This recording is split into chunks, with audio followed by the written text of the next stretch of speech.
Assalamualaikum warahmatullahi wabarakatuh. Bertemu kembali dengan saya Sabto Nugroho Hadi.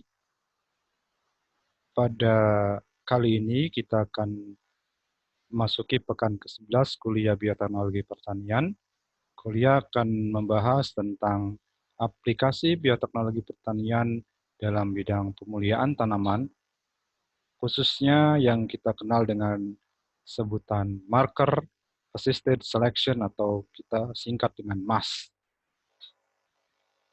Sebelum memasuki diskusi tentang MAS, kita kenal terlebih dahulu tentang teknik pemulihan tanaman, bahwa di dalam teknik merakit kultivar tanaman dengan keunggulan tertentu, misalkan tanaman tahan penyakit, tanaman tahan lingkungan ekstrim, baik pH, kadar garam, dan lain-lain, ataupun tanaman dengan waktu panen yang lebih pendek dan hasil panen yang lebih tinggi, maka ada dua metode yang biasa dipakai. Yang pertama adalah metode konvensional dan yang kedua adalah metode non-konvensional. Pada metode konvensional ada beberapa hal yang dikembangkan. Yang pertama, dengan melakukan persilangan antara tetua yang ingin digabungkan atau ingin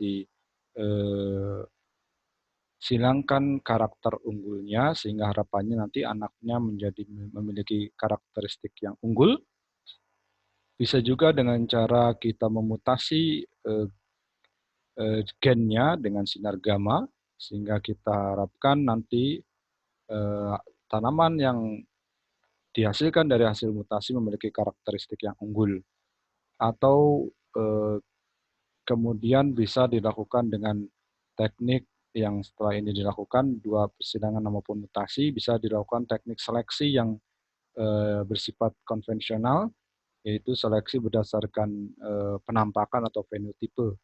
Misalkan kita ingin mendapatkan tanaman yang unggul, yang dapat bertahan dalam kondisi kadar garam tinggi, maka seleksi yang dilakukan adalah dengan menumbuhkan tanaman tersebut pada media yang mengandung kadar garam tinggi. Kita akan ambil tanaman-tanaman yang bisa tumbuh dengan baik pada kondisi tercekam kadar garam tinggi. Yang kedua, untuk teknik non-konvensional dapat dilakukan dengan teknologi DNA rekombinan atau cloning yang kita bahas pada pertemuan ke-5 dan 6. Juga teknik transfer gen, yaitu kita memindahkan gen dari donor ke resipien, misalkan tanaman. Nah, kemudian sama dengan teknik konvensional, ada tahapan seleksi yang bisa dilakukan, tapi berbeda dengan konvensional karena seleksi ini bersifat molekuler atau melibatkan urutan DNA, sehingga nanti kita lihat dia akan lebih akurat dan lebih cepat prosesnya. Nah, ini adalah bagaimana seleksi tanaman unggul berbasis konvensional ataupun non-konvensional. Untuk konvensional, nanti biasanya yang seperti disebutkan, kita berdasarkan penampakan luar atau fenotipenya. Kalau tanaman itu misalkan unggul tahan terhadap penyakit, maka setelah diberikan patogen tertentu yang dapat menimbulkan penyakit, kalau memang dia unggul, biasanya dia akan terlihat tidak terpengaruh, maka itu yang kemudian akan diambil sebagai atau diseleksi sebagai tanaman dengan kemampuan unggul. Kemudian untuk teknik non-konvensional seperti yang dijelaskan sebelumnya berdasarkan susunan dari DNA-nya. Untuk seleksi konvensional, dia berdasarkan penampakan luar atau fenotipenya. Lama waktu yang dilakukan biasanya cukup memakan waktu, sehingga umumnya ahli bioteknologi nanti mengembangkan teknik seleksi yang lebih cepat selain teknik seleksi konvensional ini. Kemudian jumlah genotipe yang harus ditangani terutama pada saat awal biasanya sangat besar dan membutuhkan investasi yang besar. Apalagi misalkan kita ingin mendapatkan tanaman unggul pada tanaman-tanaman yang memiliki usia tahunan, itu tentu ketika kita ingin melihat karakteristik dari fenotipe atau penampakan luar, kita harus menunggu dulu sampai tanaman itu tumbuh besar dan kemudian misalkan dia bisa berbuah, kita baru bisa melihat hasil atau bisa melakukan seleksi. Jadi perlu waktu yang cukup panjang.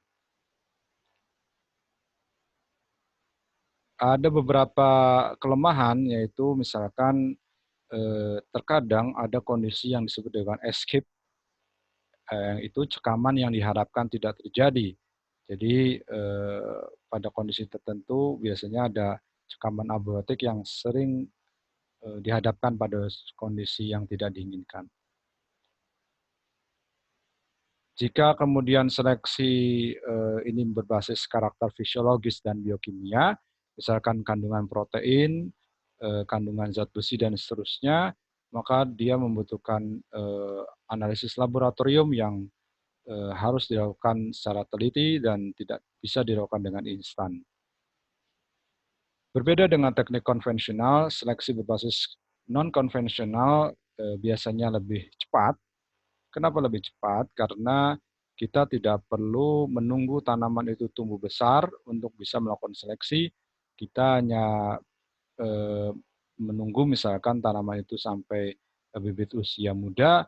Kalau padi misalkan 14 hari, kita bisa isolasi DNA-nya, lalu kita bisa gunakan alat yang kita sebut PCR misalkan, itu kita bisa lakukan dengan lebih cepat.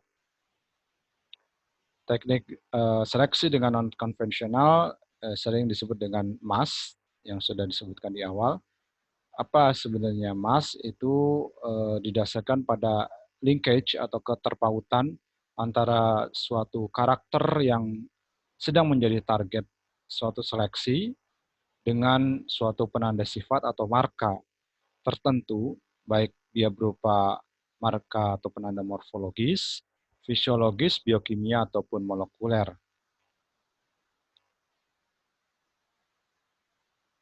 Untuk saat ini, yang lebih akurat dan yang lebih banyak dipilih adalah marka berdasarkan molekuler karena tidak dipengaruhi oleh faktor lingkungan, sehingga akurasinya jauh lebih tinggi untuk seleksi true genotype. Ini kita perhatikan dalam gambar ini adalah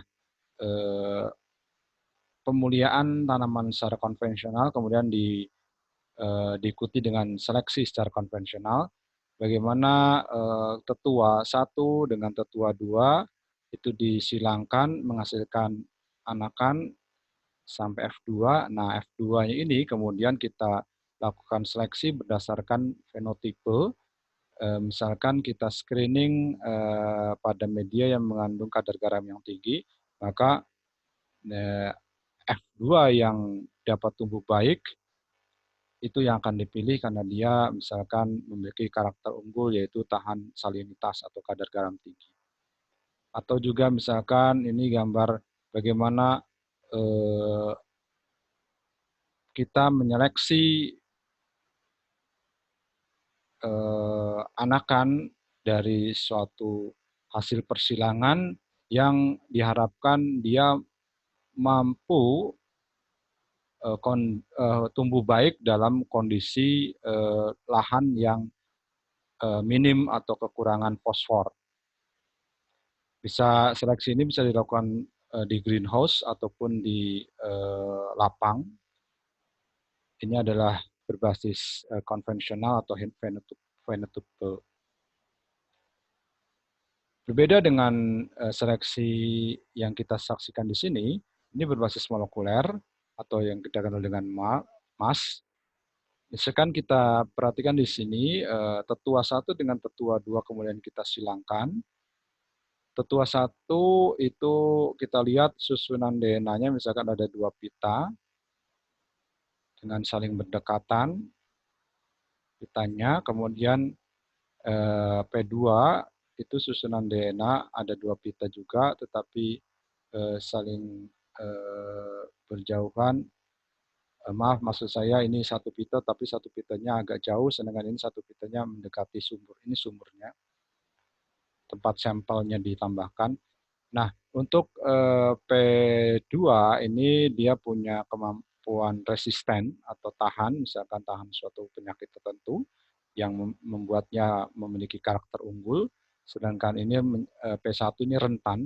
Jadi harapannya nanti F2 atau anakannya itu dia memiliki karakteristik yang resisten misalkan. Jadi harapannya dia mengandung pita DNA pada posisi yang ini ya, yang di agak bawah ini. Nah, bagaimana usaha bioteknologi melakukan seleksi secara cepat? Kita tidak perlu kemudian menunggu tanaman itu tumbuh besar atau sampai berbuah misalkan. Kita hanya cukup menumbuhkannya misalkan sampai bibit kecil, misalkan untuk padi seperti yang disebutkan sekitar 14 hari kita sudah cukup, kita ambil daunnya, kita isolasi DNA-nya, lalu kemudian kita gunakan alat PCR,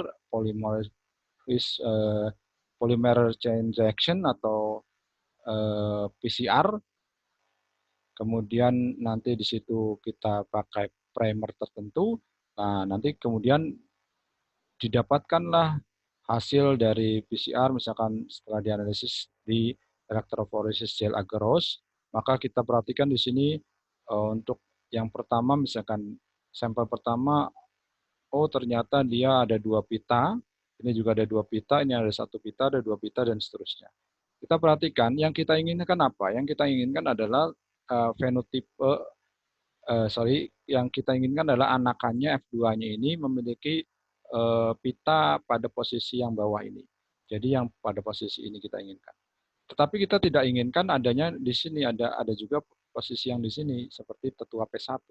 Maka otomatis ketika kita dapatkan ini ada 2 pita, ini kita tidak akan lanjutkan ini untuk proses berikutnya. Kenapa? Karena ini bukan sifat unggul, karena di sini ada karakter rentannya. Meskipun di sini ada karakter resistennya. Nah, kemudian kita perhatikan ini. Nah, ini yang kita harapkan. Tanaman anakan yang ini, dia punya karakteristik resisten, dia tidak punya karakteristik rentan. Jadi nanti ini yang kita akan kembangkan lebih lanjut. Juga yang ini, dan seterusnya yang ada tanda panah berwarna hitam ini. Nah, dengan teknik ini, maka kita akan memperoleh hasilnya dengan secara cepat, tanpa menunggu tanaman menjadi besar.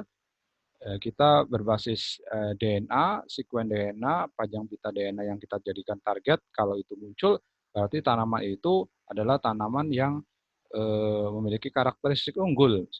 Kalau dia tidak muncul, berarti tidak. Jadi kita bisa langsung menandai mana tanaman yang kita tumbuhkan itu yang unggul dan mana yang tidak. Kita menyingkirkan yang tidak unggul, mengambil yang unggul.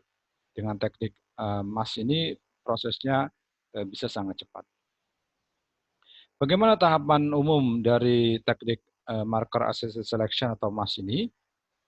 Seperti yang disampaikan tadi sebelumnya, bahwa kita hanya memerlukan sampling atau pengambilan jaringan tanaman yang masih muda. Misalkan kita contoh daun. Ya. Kenapa kita mengambil daun yang masih muda? Karena di jaringan yang masih muda umumnya dia masih mengalami pembelahan sel, sehingga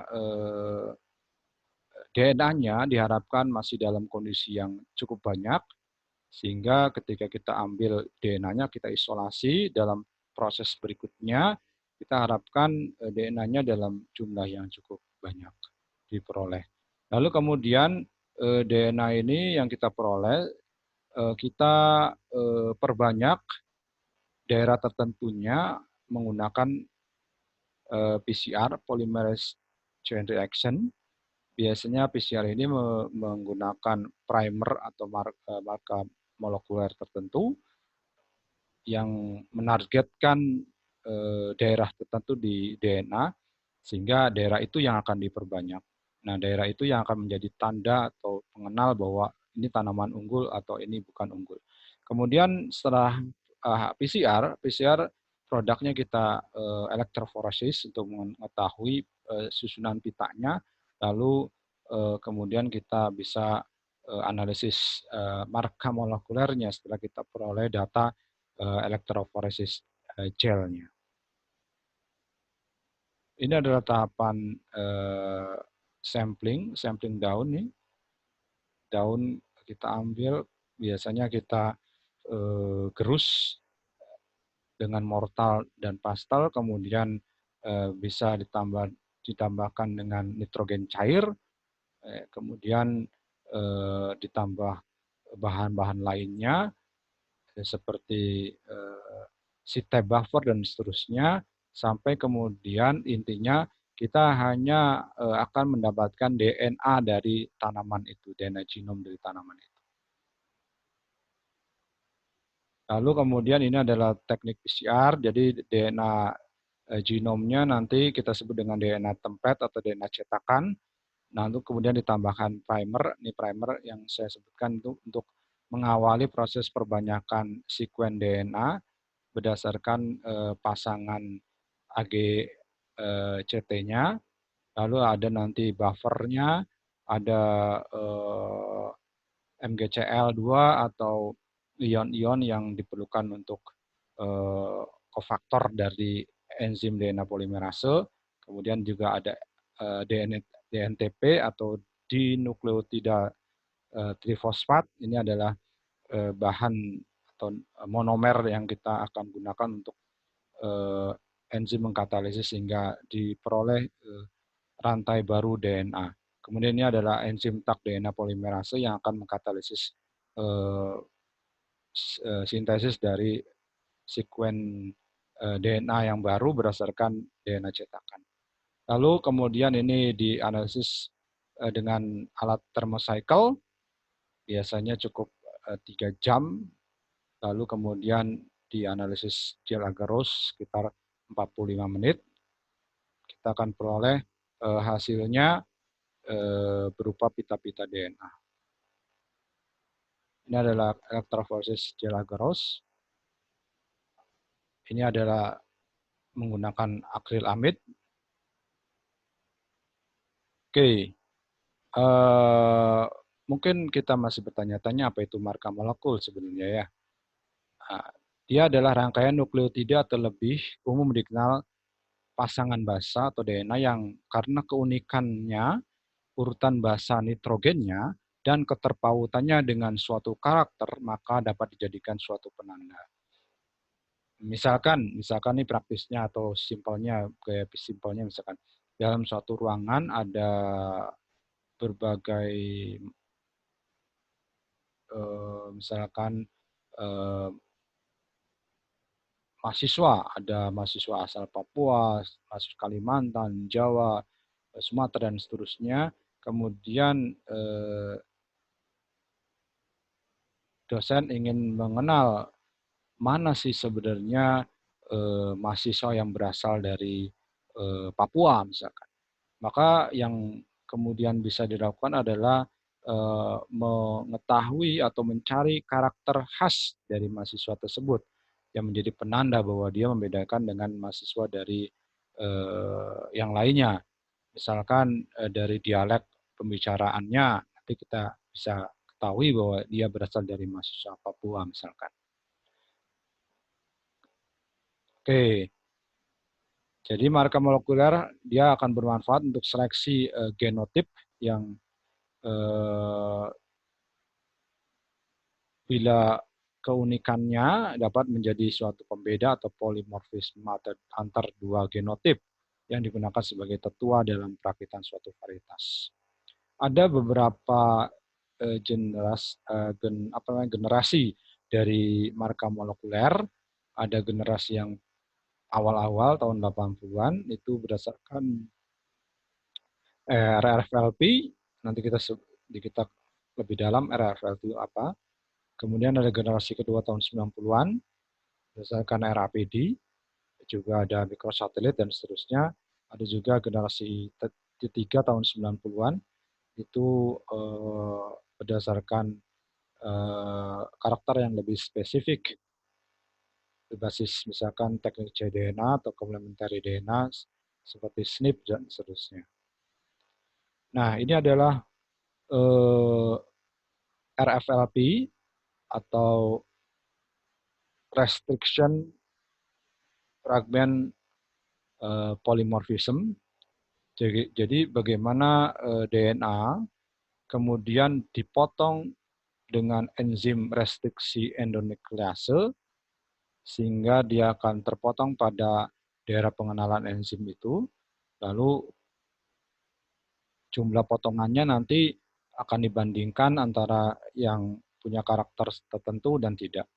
Kita contohkan di sini, pada DNA normal misalkan, enzim restriksi MST1 akan memotong pada tanda panah ini, ada 1, 2, 3. Jadi nanti ada potong sini, dan potong sini. Ada berapa pita? Ada 2 pita ya. Ini 1 dan ini 2. Yang akan dihasilkan pita DNA-nya ada 2. Kemudian pada misalkan ada tanaman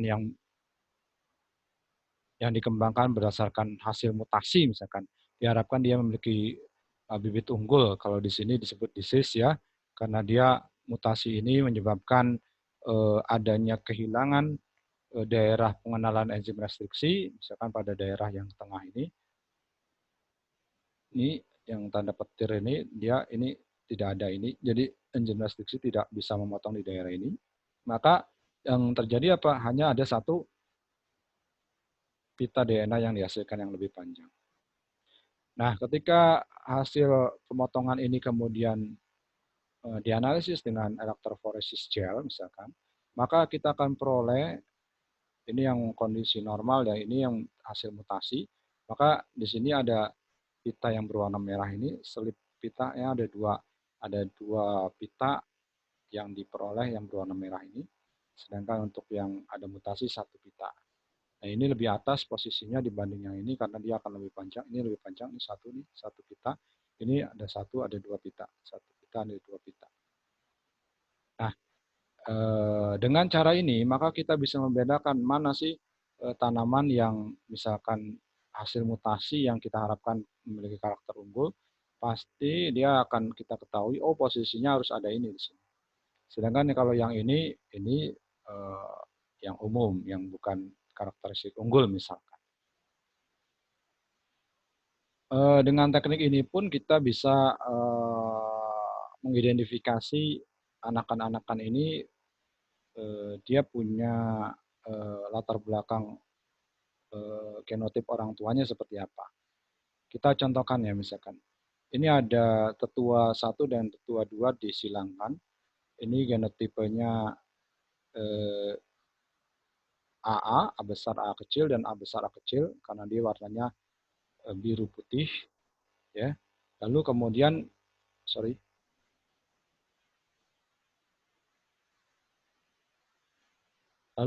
di sini kita perhatikan ada 3 anakan yang dihasilkan. Yang ini warnanya biru semua dengan berbentuk bulat. Ini kita notasikan dengan A kecil. Kemudian ini A besar A kecil dan ini A besar A besar. Nah, kalau kita kemudian perhatikan ketika kita analisis dengan berbasis DNA, misalnya RFLP, maka untuk notasi A besar dia akan ada 2 pita pada posisi ini, dengan A kecil ada 1 pita, dan A besar A kecil ada 3 pita. Maka kita perhatikan ini adalah anakannya, hasil dari anakan. Ya, hasil dari anakannya gambarnya seperti ini, ya. Maka kita bisa memperoleh data bahwa ketika misalkan anakan yang pertama itu ada 1 pita hanya pada posisi ini, berarti genotipenya dia A kecil. Sedangkan jika anakannya itu ada 3 pita di sini berarti A besar A kecil. Dan ketika ada 2 A besar A besar. Nah, dari sini kita bisa menyeleksi yang mana yang misalkan memiliki karakteristik unggul, misalkan. Kita inginkan yang karakteristik unggul, misalkan yang punya warna biru, misalkan. Maka kita akan bisa dapatkan bahwa ini dan ini memiliki karakteristik unggul, sedangkan ini tidak, gitu. Misalkan seperti itu. Itu adalah berbasis RFLP, dia dipotong dulu dengan enzim restriksi endonuklease. Sementara untuk yang berbasis RAPD sangat berbeda dengan RFLP karena dia hanya berdasarkan PCR atau perbanyakan sekuen DNA yang menggunakan primer dengan teknik PCR. Kemudian primer yang kita kenal dengan primer RAPD itu, ya, umumnya dia panjangnya hanya sekitar 10 nukleotida. Dia dapat menempel di beberapa tempat dalam DNA cetakan. Dan keunggulan dari marka RAPD ini, kuantitas DNA-nya hanya sedikit sekali dibutuhkan, hemat biayanya, mudah dipelajari, dan primer yang dipergunakan ini sangat mudah didapatkan karena dia sudah dikomersialkan. Kita tinggal kirim misalkan jenis primernya ini, pesan, nanti bisa langsung datang, dan ini sangat memudahkan kita. Tidak perlu kita mendesain primer atau menyusun susunan primer yang akan kita kemudian gunakan untuk RAPD ini. Namun kelemahan dari RAPD ini adalah tingkat reprodusibilitasnya yang kecil, karena misalkan kita ulang-ulang itu seringkali hasilnya berbeda. Ini yang membuat seringkali RAPD ini perlu beberapa kali pengerjaan. Dan dia sangat sensitif terhadap variasi dari konsentrasi DNA cetakan yang dipakai. Kemudian perlu konsentrasi primer dan kondisi siklus suhu yang optimal pada saat pengujian. Nah, ini adalah contoh bagaimana suatu DNA cetakan, misalkan ini, kemudian kita tambahkan primer RAPD, satu jenis primer RAPD ini akan menempel pada berbagai tempat dari DNA cetakan. Kenapa? Karena dia panjangnya hanya sekitar 10 nukleotida, jadi sangat mudah menempel di beberapa tempat dari DNA cetakan. Menempelnya berdasarkan komplemennya, misalkan A dengan T, C dengan G, dan seterusnya. Kita perhatikan di sini ada menempel pada posisi 1, 2, 3, 4, 5, dan 6. Nah, ketika proses PCR itu berjalan, maka berapa kira-kira pita DNA yang akan dihasilkan? Nah, kita ingat bahwa pita DNA akan dihasilkan ketika DNA cetakan itu diapit oleh dua primer dengan posisi berlawanan. Misalkan kita perhatikan di sini, primer 2 dan 5 ini posisinya berlawanan, ada yang forward, ada yang reverse, begitu pula 3 dengan 6. Maka nanti akan dihasilkan hanya dua pita DNA, misalkan produk A dan produk B. Kenapa ini tidak? Misalkan ini karena tidak berlawanan, jadi tidak mengapit, DNA cetakannya tidak terapit, misalkan. Jadi hanya daerah sini dan daerah sini. Begitu pula dengan misalkan kita punya ini, misalkan kita harapkan ini tanaman yang punya karakteristik unggul misalkan. Sedangkan ini yang tidak unggul. Maka ketika kita PCR dengan primer RAPD juga akan menempel pada beberapa tempat tertentu. Maka untuk tanaman yang tidak unggul, kita akan melihat polanya, dia hanya satu pita yang dihasilkan, misalnya produk B. Dari sini nanti kita akan bisa membandingkan, misalkan ini adalah tanaman bibit unggul, dia kalau muncul dua pita, oh ini dia tanaman bibit unggul. Kalau tidak muncul atau hanya satu pita yang muncul, berarti dia tidak unggul. Maka kita akan bisa dengan mudah membedakan mana yang punya karakteristik unggul, mana yang tidak. Ini contohnya pola pita pada marga RAPD. Ini P1 itu adalah tetuanya, kemudian F1 itu anaknya, lalu kemudian ada sampai F7, generasi ke-7. Ini ada pola pitanya yang kemudian kita bisa berikan kesimpulan atau analisis bahwa misalkan mana yang keturunan mana yang dia memiliki karakteristik unggul. Kemudian ada marka AFLP yang kemudian dia sebenarnya gabungan antara RFLP dan tahap berikutnya adalah penyambungan suatu adapter, lalu kemudian dia dilakukan teknik PCR dan kita peroleh beberapa pita yang kemudian menandakan mana yang unggul, mana yang tidak, membedakan target pita DNA yang unggul, mana yang tidak. Kemudian ada marka yang disebut dengan SSR, Simple Sequence Repeat atau mikrosatelit.